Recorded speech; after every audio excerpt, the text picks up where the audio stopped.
read an article recently that said 90% of Americans are involved in one way or another with charitable giving, charitable involvement. That's an amazing thing. Of course, that has to do with money that folks give to their colleges and to their churches. But even the mission trip industry is a huge investment of both dollars and time. In Atlanta, I think I mentioned, you can't graduate from Atlanta high school unless you've done 75 hours of community service. Any business worth its salt is going to be doing some kind of community involvement. Give their employees time off to do community involvement. Church has led the way in this whole compassion movement. That figure of 90% includes clothes that we give by the tons, mission trips that we go on, food that we distribute. We are a very, very compassionate nation. Sort of in our DNA. There's some of the movie stars are involved. Dr. Phil, I see, Oprah in Feed America. That is a massive undertaking that is involving many Americans in providing food for those in need. It's just a part of who we are. It's a part of our DNA, and I think it's something that we as the church can be rightfully proud of in a very good sense, because I think the church has set the tone and led the way for this kind of involvement. So the question that we have to ask is, for all of this charitable activity, for the millions, the billions of dollars that we invest in it, why are the poor not becoming less poor? Why aren't we seeing the poverty needle start to move in a positive direction? Why is that with all of our giving? Well, there's some interesting research that's starting to happen at academic levels, looking at the impact of our charity. A recent Stanford article concluded by saying, we are looking at a deteriorating landscape when we're looking at the impact of our charity. We've given more money to Haiti than any other single country.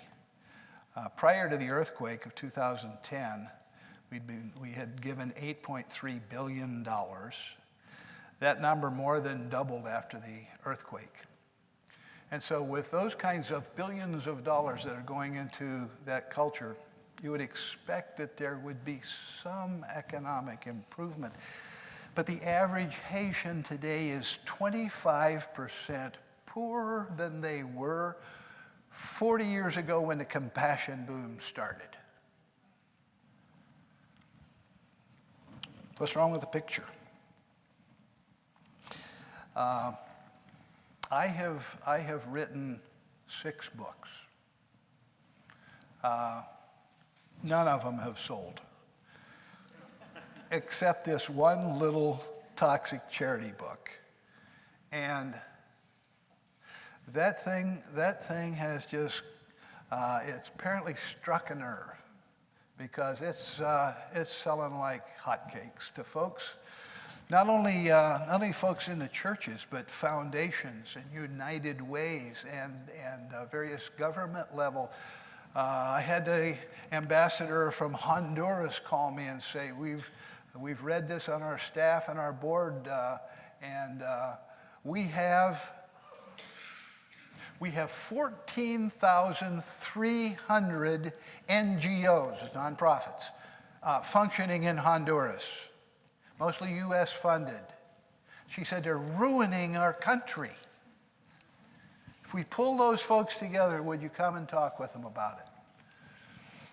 I was honored by that, and she sent out the word for those in the Southeast to gather in Atlanta, and I think there were 18 different agencies that gathered, and it was the most unresponsive, uninterested group of folks that I have ever interacted with.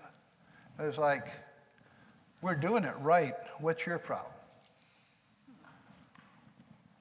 I was talking with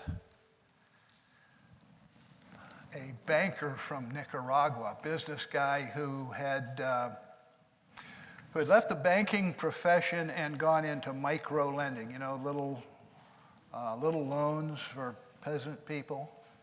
And he developed a very successful, largest micro lending organization, ministry in Nicaragua. So I was really curious about how they work with the churches there. And he kind of skirted the issue.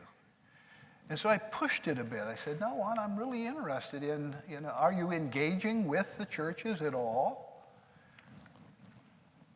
He said, Bob, there are whole regions of this country where we can't do any micro lending at all.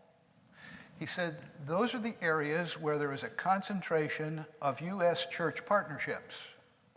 Our people say, why do we want to borrow money? They give it to us. Why do we want to borrow money to build churches? They build it for us. And then Juan got very serious and he said, Bob, they are turning my people into beggars.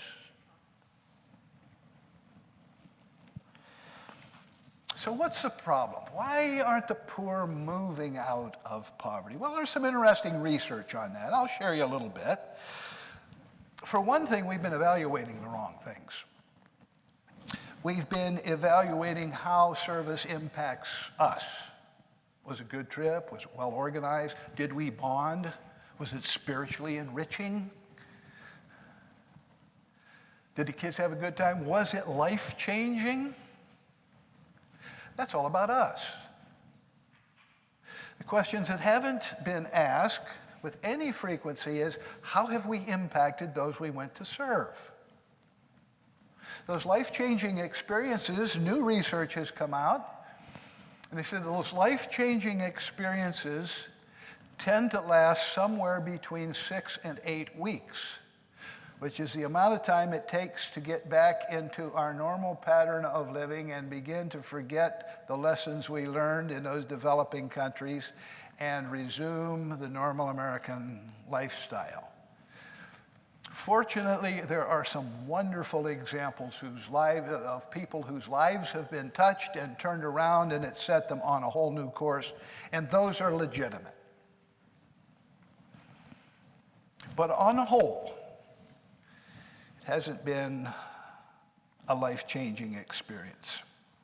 We haven't been measuring how our involvement has impacted those we serve. Is their leadership increased?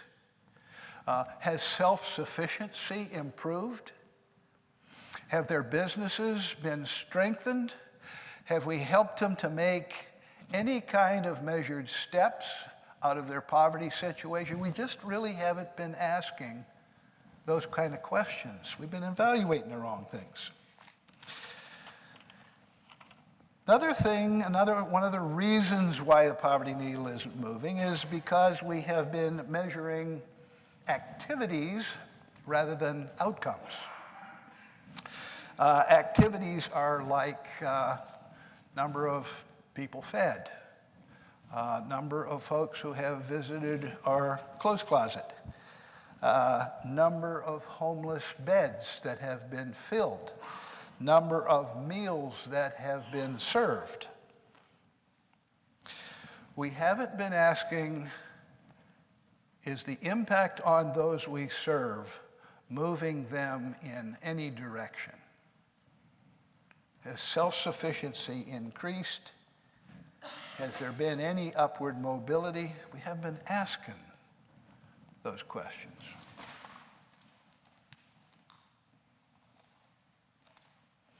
Obviously, in our country, a safety net is very important. And I'm certainly not one to criticize the free lunch program for kids in distressed communities. A civilized society has safety nets for their public. The difficulty is with, for example, our food stamp program, the difficulty is when the need goes up, as it obviously did as a result of the Great Recession, the amount of food stamps never does seem to come down in proportion to the economy's recovery, which means a greater number of our populace are now dependent on government subsidies. 1 in 7 Americans in the wealthiest country in the world. Evaluating numbers as opposed to outcomes.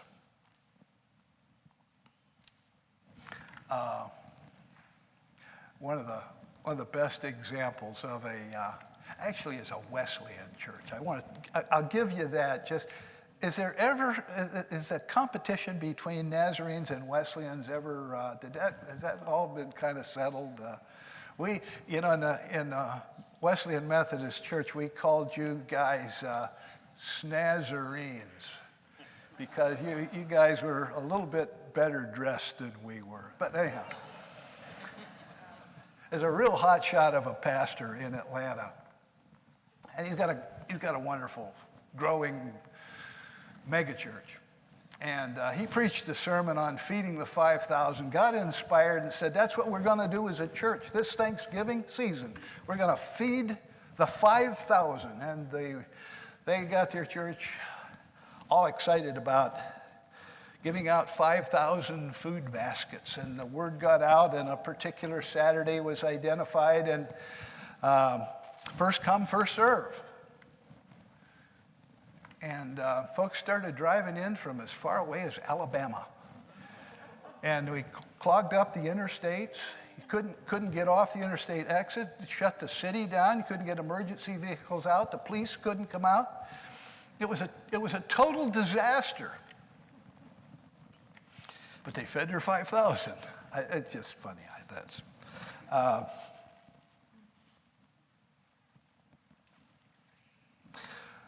Another one of the reasons why this poverty needle isn't moving is because there's a massive misappropriation of charitable dollars, of kingdom dollars.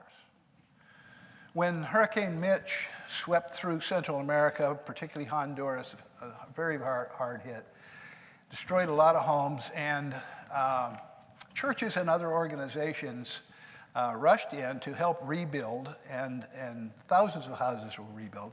The average house costs about $30,000 for us to rebuild.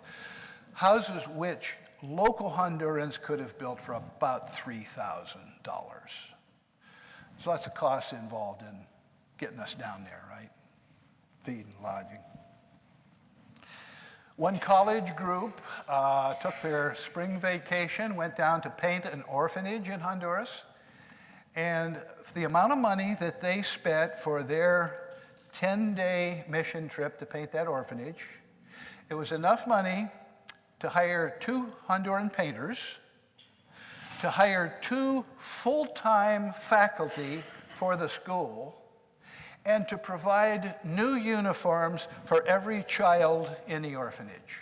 For the amount of money that they spent going down there to paint an orphanage, which local Hondurans could have done at least as well and probably better. Somewhere along the line, we've got to ask the question, are we spending kingdom dollars responsibly? I had the vice president of Delta Airlines, Delta's home base is Atlanta.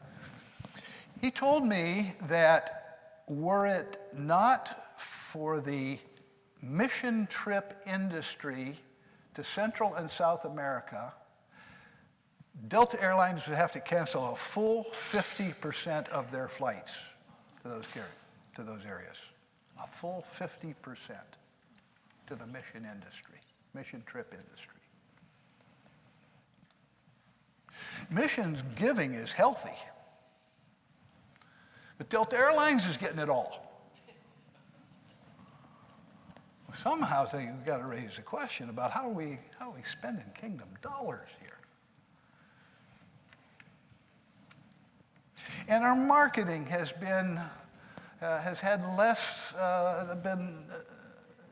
ethical problems. We've convinced our kids and others that the world is perishing and we're the ones that they're waiting on. We'll be able to save them and bring them all kinds of good things spiritually and otherwise. And the reality is those mission trips are just more about us than they are about those we go and serve. In terms of mission effectiveness, it's a bust.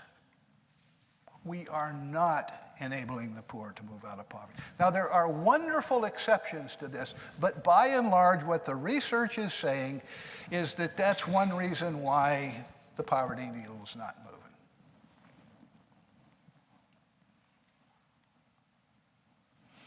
You know, all the clothing that we ship over to Africa, containers full of clothing, has virtually eliminated the textile industry in Africa, which more than 40 years ago was a booming industry. Because of all of that the free clothes that we ship over there, it's essentially ruined an industry. Unexamined charity.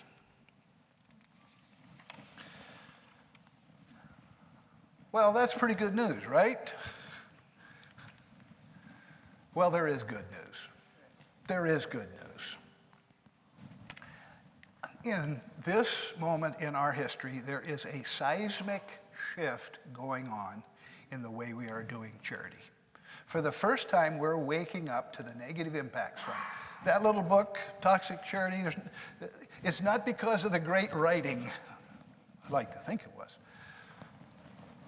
It's because it's just touched a nerve that has been touched by When Helping Hurts, that's been touched by Dead Aid, and about 3 or 4 other books. We're saying, something's happening here.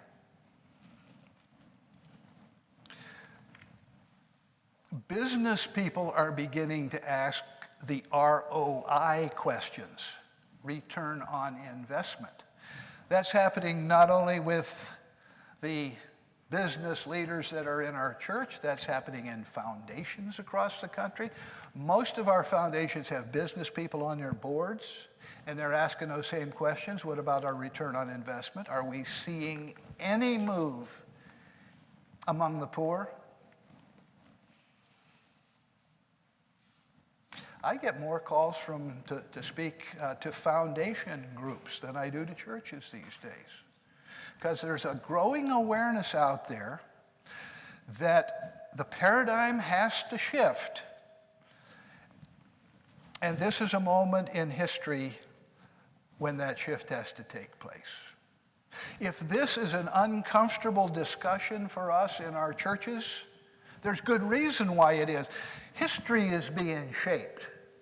The ground underneath us is moving.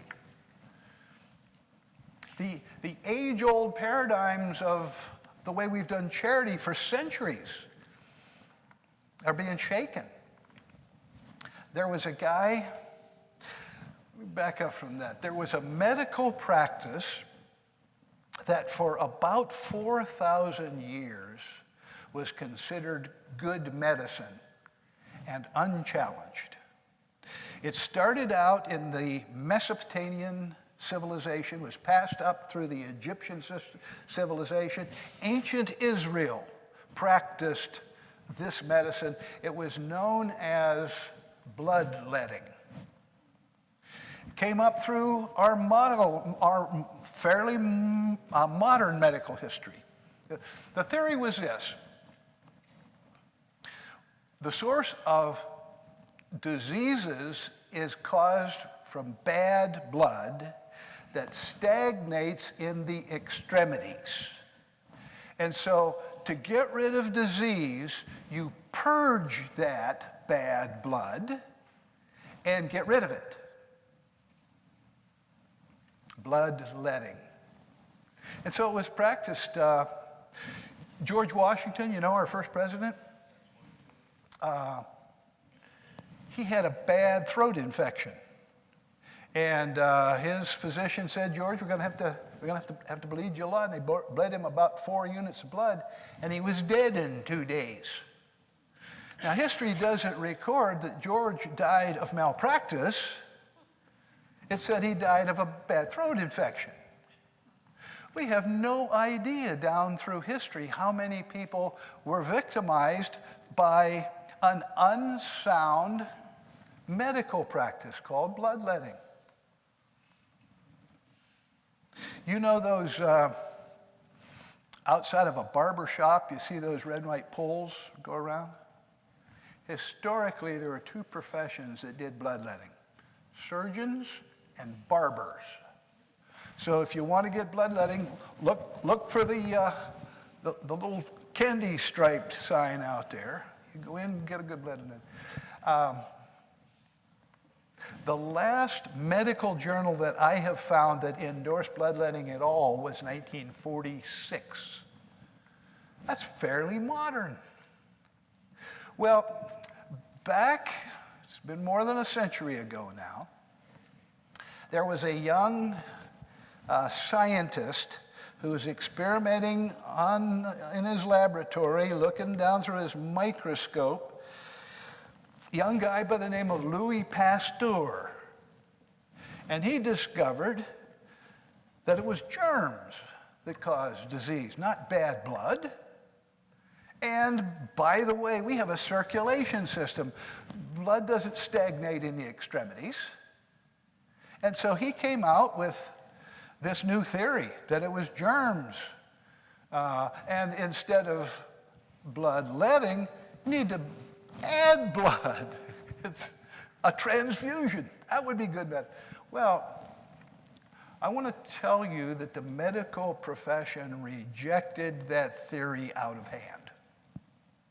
And it took 2 generations of physicians before the medical profession fully embraced this new concept of germs. Why did it take so long? Well, what physician wants to admit that he's been doing malpractice?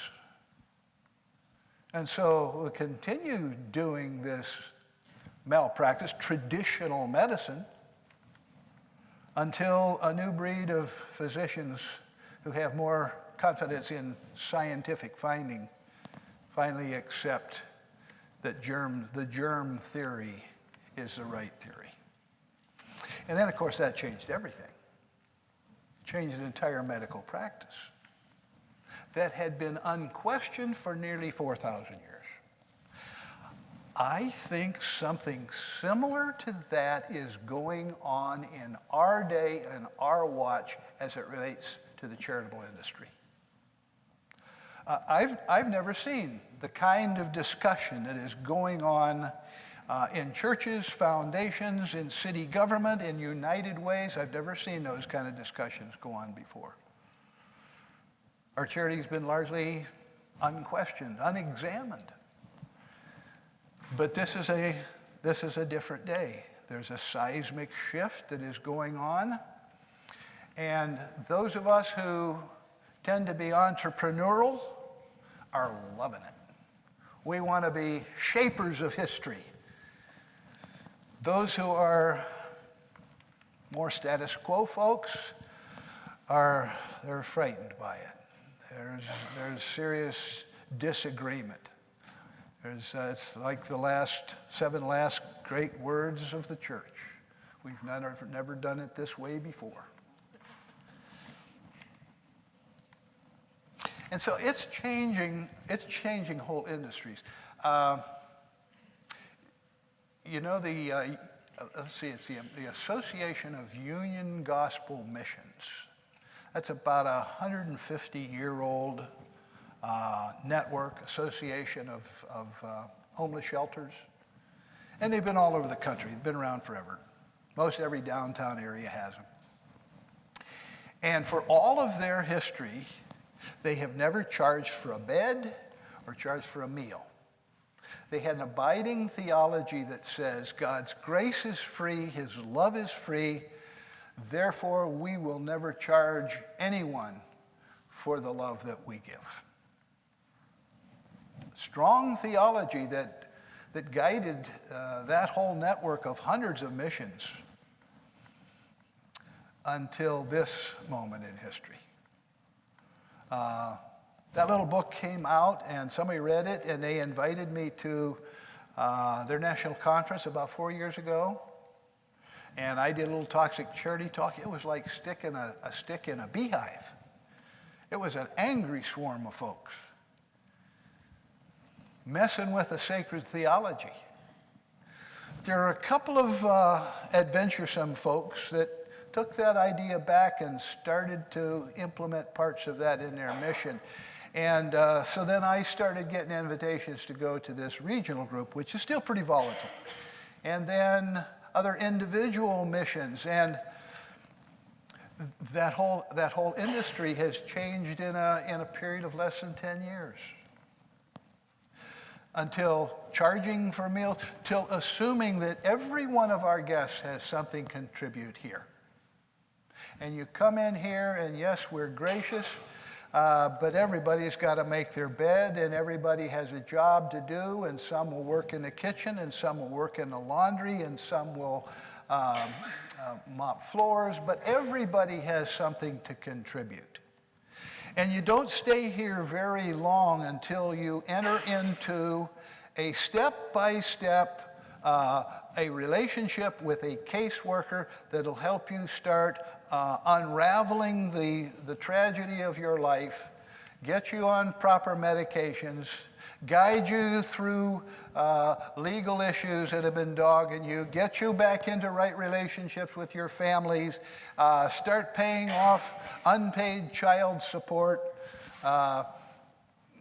develop a job, an employment record both within the shelter and in businesses that we have a relationship with, to the end that we only consider ourselves successful if our guests, our members, have a permanent job, are living independently, are a part of a support group, church or otherwise, are reconciled as best they're able with their families, and are permanently employed. That's a whole different strategy. And so that's just one example of a 150-year-old institution that is making dramatic changes on our watch. Let me tell you about a food program it's the most innovative I've seen anywhere in the country. I was just down there a couple weeks ago in Florida. Young guy and his wife who had fallen on hard times, they were in a shelter and recipients of some free food. It was not a good experience for them. And they said, if we ever get on our feet, we want to see if we can do better than this. And they created a store. They went to manufacturers, food manufacturers, Dole, Kellogg, those kind of folks. And they laid out the case, instead of giving your stuff to the free food bank, where it's given out free, it creates additional dependencies, give it to us.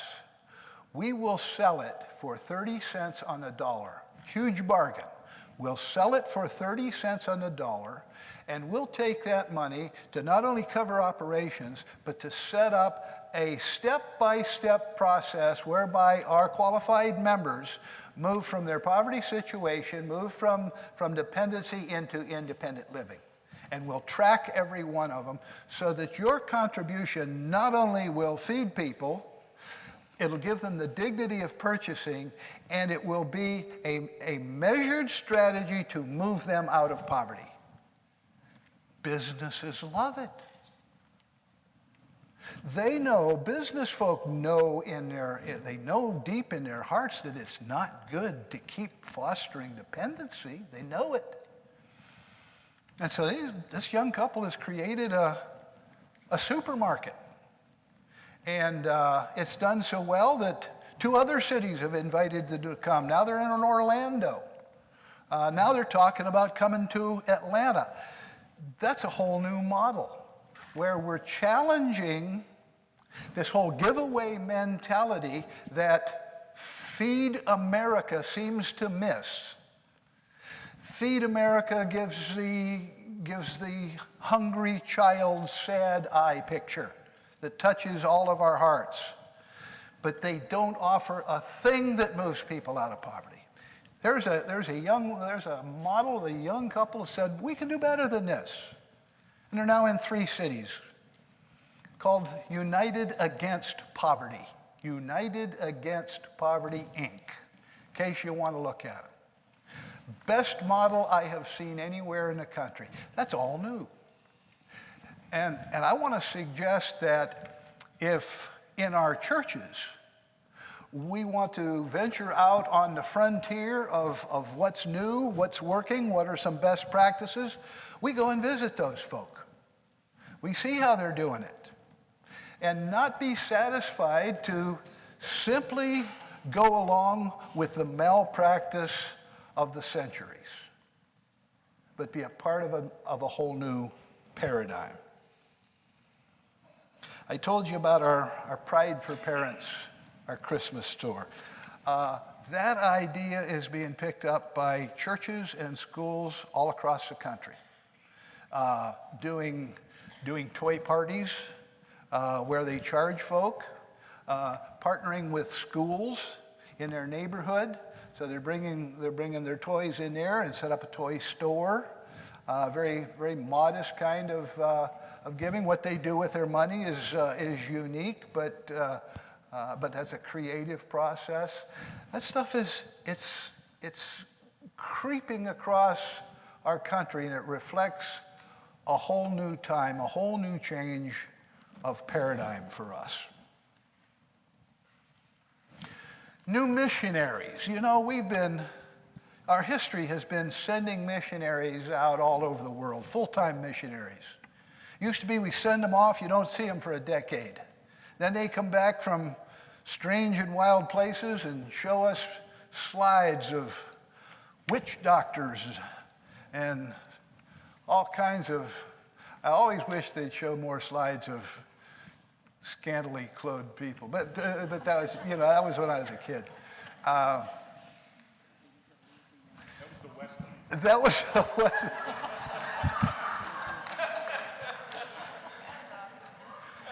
Yeah, those Wesleyans were pretty rigid.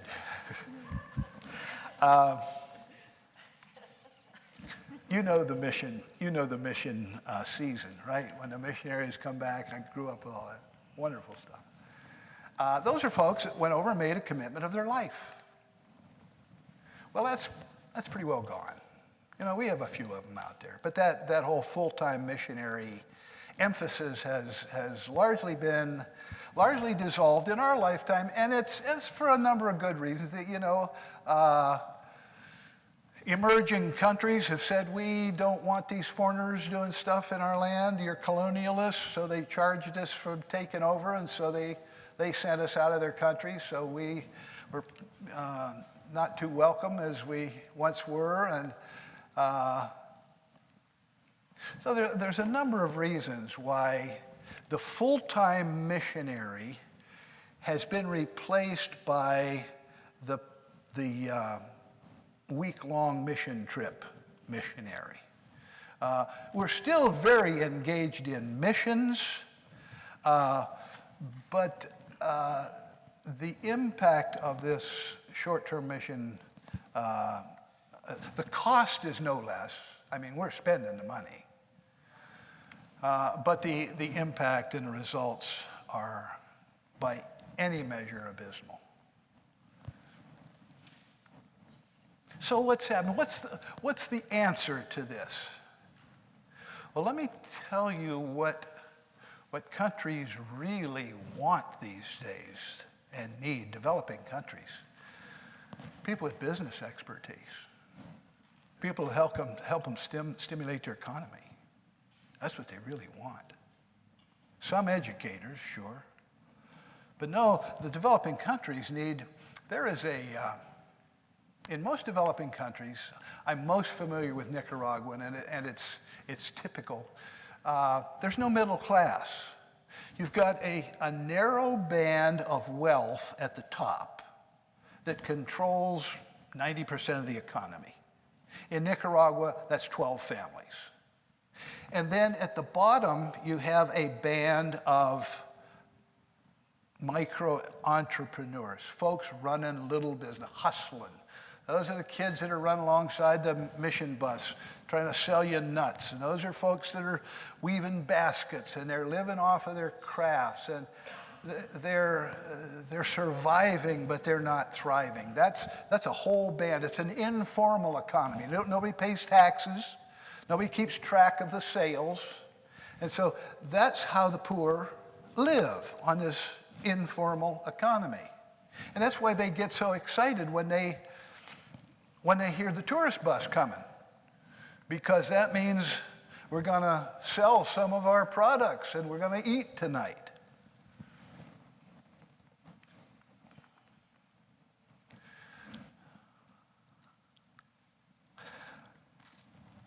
There is a huge area which is called the missing middle. You got the band of wealth at the top, you got the informal economy at the bottom, and in the middle, it's missing. There is no management entrepreneurial class in those developing countries. That's what makes our nation thrive. It's that middle class, that striving, hustling, taking a risk, entrepreneurial middle class that makes our country thrive.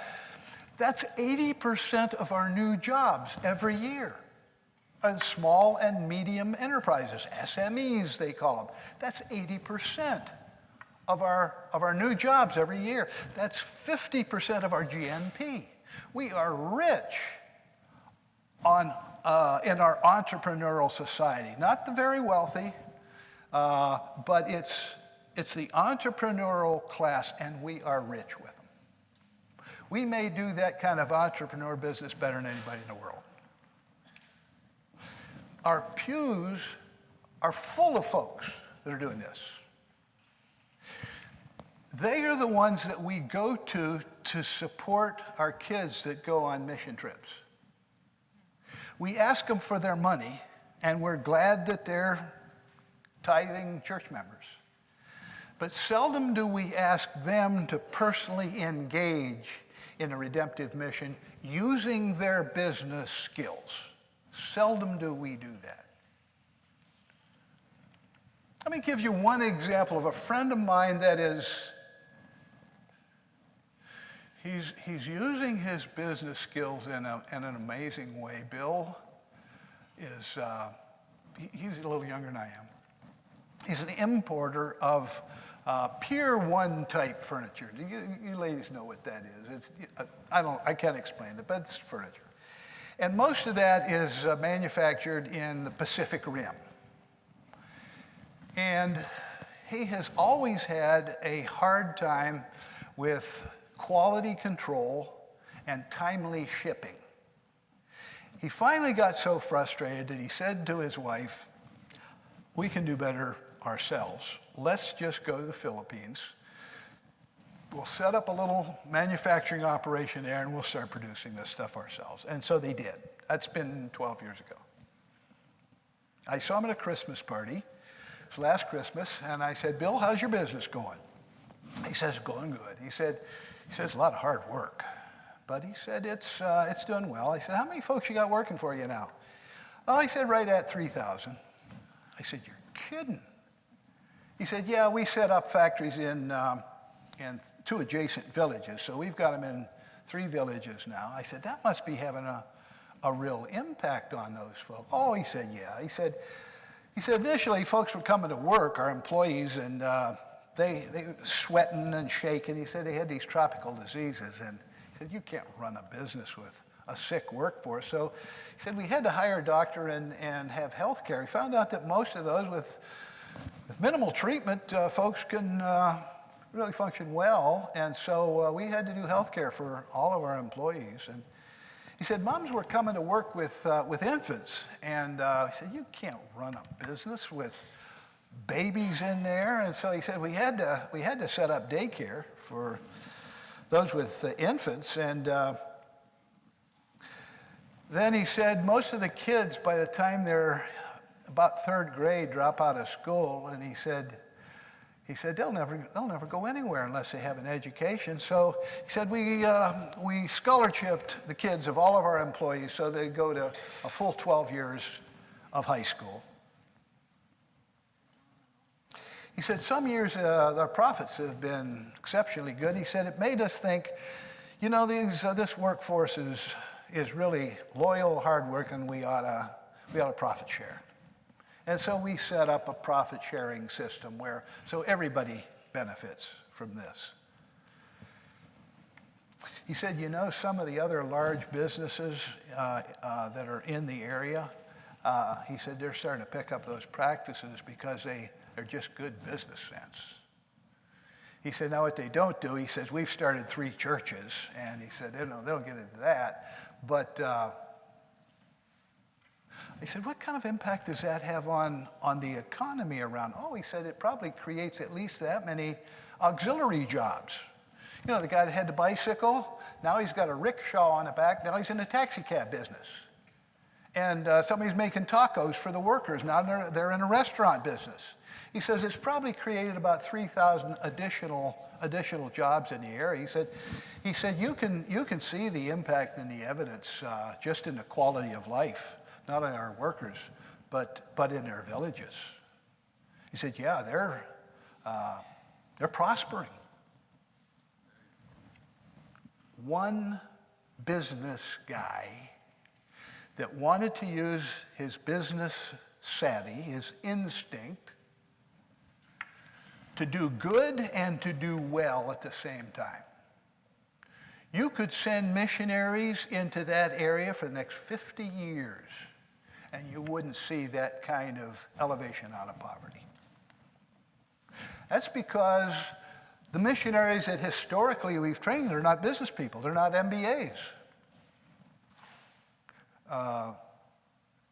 And we haven't been thinking about the redemptive impact of economy. So I would say to you, when was the last time you heard a sermon on the spiritual gift of wealth creation? Spiritual gift of deal making. When did you ever hear a sermon on that?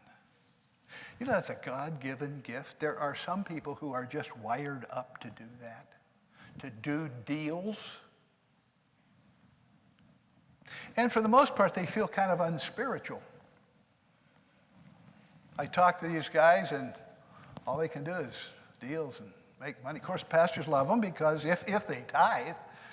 But some of them are doing so well that they can't tithe the church. Their tithe is far bigger than the church budget, so they've got to find other ways of floating up here. It's a different stratosphere that they're in. But to the person they've said our church doesn't know what to do with us. Never heard a sermon affirming the spiritual gift that God has given to certain individuals within a society to create wealth. Not realizing that the whole Old Testament honors wealth. Wealthy patriarchs. It was a sign of God's favor and God's blessing. Now, one of the things that I hear when I venture into this heresy is, yeah, you know what Jesus said about rich people. It's going to be harder for them to get into heaven than for a camel to get through the eye of the needle. Remember what his disciples' response to that was? Well, who can get in then? That reveals some historic thinking in their mind that wealth and righteousness are equated. Who can't get into heaven if not the rich? But we forgot that part of the Old Testament. When we kind of got locked in to be careful of that wealth. That's a slippery slope. Mammon, be careful. And certainly there's reason to be cautious. The prophets took care of that. But shalom, which I believe is God's desire for us, shalom cannot exist apart from the spiritual gift of wealth creation. It cannot exist. It's the wealth creators that create our jobs. It's where our taxation flows out of. It's when the wealth creators aren't doing well, we get potholes in our streets. We can't fund our schools and colleges. Things start to implode when somehow the wealth creators are not free to use their gifts. And I talk with those guys and they say, maybe I ought to go to seminary because they're kind of feeling unspiritual. I say, no. God has given you a unique talent and ability, and when you connect that with a kingdom enterprise, magic happens. Connect it with a kingdom enterprise. Do well. You know, the highest form of charity, I believe, is making money with the poor. Not on the poor, not for the poor, with the poor. Making money with the poor. It's the wellspring out of which shalom can flow. And a God-called business person, wealth creator, needs to be affirmed not only for the money they bring to the church, but what is their unique mission in this world. I'll be going down to Nicaragua in a couple of weeks. We said let's do a model community economic development ministry down here. We've been doing this stuff in Atlanta and other places. Let's see if it'll work in the developing country. And so one of the principles is you live among the people. And so we hired our community developer. She's an expert and Spanish speaker. She's blonde Norwegian. She and her teenage daughter moved into the community down in Nicaragua. She wasn't there very long until she started a lot of rural areas around there. And her neighbors are raising this stuff they call yucca, which is it's cassava. It's like a sweet potato. It's a tuber, grows in the ground. And all of her neighbors are raising this, growing it and eating it, but they got a lot of uncultivated land. And so she said, why don't you raise more yucca? And they said, we can't eat more yucca. And she said, yeah, I could sell it though. They said, no, when you pull it out of the ground, it withers up in 2 or 3 days, and we can't get it to the market, so it's a loss. Well, she's an American. She's a problem solver. She goes up to Managua, the farmer's market, and looks around the yucca. She says, they shift this stuff to the United States. It's not withered. Well, the guys at the farmer's market said, oh, yeah, we dip it in paraffin. Dip it down in wax. That gives it a 2-month shelf life. So she comes back to the farmer. She says, that's what they're doing. They're dipping this stuff. She said, you want to try a dipping operation? Well, there were a dozen farmers. Said, yeah, we're interested in that. So they got a little propane tank, a little vat, bought some wax, and they dipped and shipped a shipment of that up to Managua Farmers Market and did exceedingly well.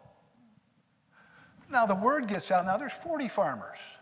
Well, the little propane tank doesn't cut it anymore. She needs a little bigger operation, and she's not a business person herself, but she knows the need for a business person. So she goes online, posts a job, Spanish-speaking entrepreneur, wants to live among the poor, and some young kid from Alabama who has a southern Spanish accent is in New York City making a bunch of money, and he comes across this thing and he says, it's just what God has called me to. And within a month, he's down in Nicaragua, and he's sizing up this opportunity for processing yucca. This is something that an entrepreneur they dream about this kind of stuff. And he starts developing some machinery and he does some creating of his own stuff. And